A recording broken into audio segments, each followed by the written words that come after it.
Hey, Jeffrey Curtis here. Welcome to the vlog. I mean, it's been a long time since I've done any kind of videos, right? But I'm on a break and I've been catching up some stuff, and so I'm going to put a couple videos out and a couple things to show you. First off, I want to talk about upgrading our 2013 Mac Pros. If you're like me, you don't have a ton of money to spend on gear, right? And although we'd all like to have the top of the line of everything, realistically, most of us are not going to be able to do that. So personally, I have two pieces of gear that I use that I still use, I should say. One is a 2013 Mac Pro, and then the other one is a MacBook Pro, and then the other one is a Mac Pro 5.1. And both upgraded, right? Thanks to OpenCore. So if you don't know what OpenCore is, they came up with a way that we can use OpenCore. And if you want to know how to do that, I'll talk about that in my 5.1 upgrade. It's the same process for both. But for this one, I'm just going to talk about my MacBook Pro. Right, so you can upgrade OpenCore. However, most MacBooks came with like a 256 or 512, right? M or SD card, right? SD drive, and so you first have to get around that. And so there's a site. Check below for the link, and or it might be in my affiliate store. So you can, whichever one's below, there's a site you can buy a 2 terabyte drive, right, that will work inside of the 2013 MacBook Pro. Now it comes with this case right here, and this case just slides apart like this, and then you take your original drive, and you just screw it in here, right? When you pull it out, you screw it into this thing, and this becomes a bootable drive, external drive, that has all your stuff already saved on it. So basically, you're not erasing a drive, and this is good in this sense because you don't want to lose any data. Although it would be smart to back it up, just in case. I back them up, and now I can't get there we go. I back them up, and it comes with a cord. It comes with what you see here. And then you put the new drive in, and it's not going to recognize it right away. But I mean, it'll recognize it, but it doesn't have any software on it. So you boot up off of this drive, and you can load OpenCore onto your new drive, right? So what you do, like I said, I'll go through it with my 5.1 tutorial a little bit more, but I just I have a whole bunch of those things. I don't know where I put them. Probably over here, huh? Well, you can use an external drive too, like this. Right, or you can just use one of your USB drives, which I have a ton of them as well. A stick drive or USB drive, if I can find one.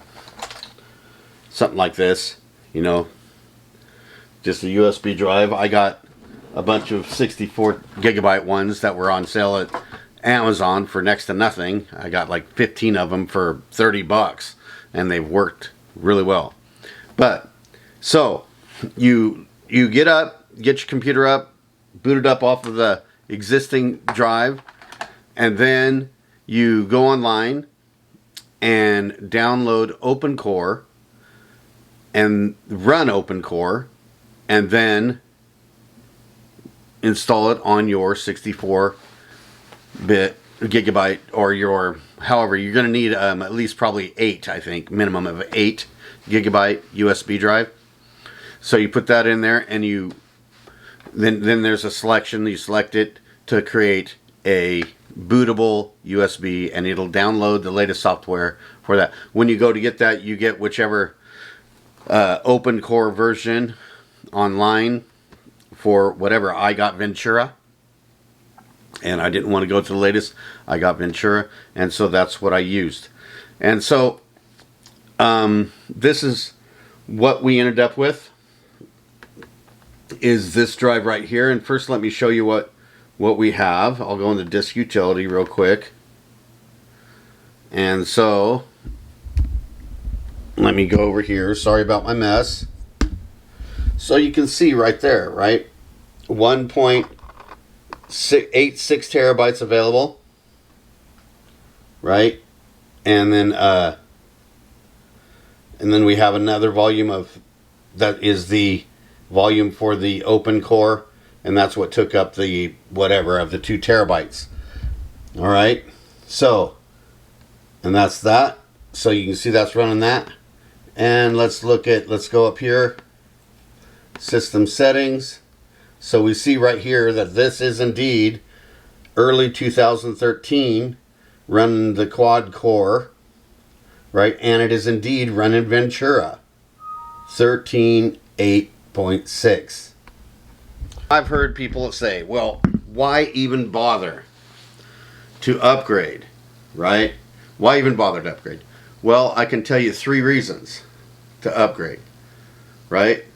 The new, if you're like me, I want the new logic, right? You want to get the new logic. 1, 2, you want the new Final Cut Pro, right? 3, you run one of the other softwares like MainStage, and you want the new MainStage, right? Also, you know, a lot of the cards and other things really want that, but those are really the main reasons I upgraded. I wanted to have the newer Logic and the newer Final Cut Pro and the stuff and MainStage, mainly MainStage on my computer, on my laptop, because it's my performing computer. This is what I use for performing, or what I use for if I'm away, to take all my studio stuff with me. I can just take this, and I have it, and it works. And so I take my studio with me when I take my MacBook Pro. But I normally use this for live performance MainStage. And so I needed all of the extra space. So now I have a computer that it's maxed out on RAM. It has 2 terabytes of hard drive space on an SDM. What is it? The real fast one, NVMe or whatever drive. It won't work, right? You have to get the standard SSD M.2, and there's only one company that really sells these things, and they're not that expensive. I'll leave the link below, like I said.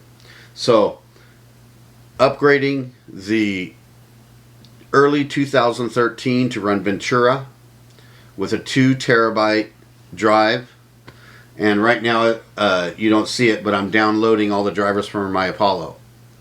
All right, so all right, we can see that it is running.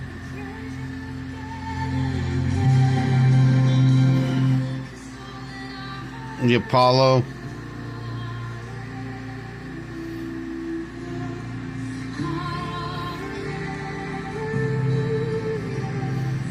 On my early 2013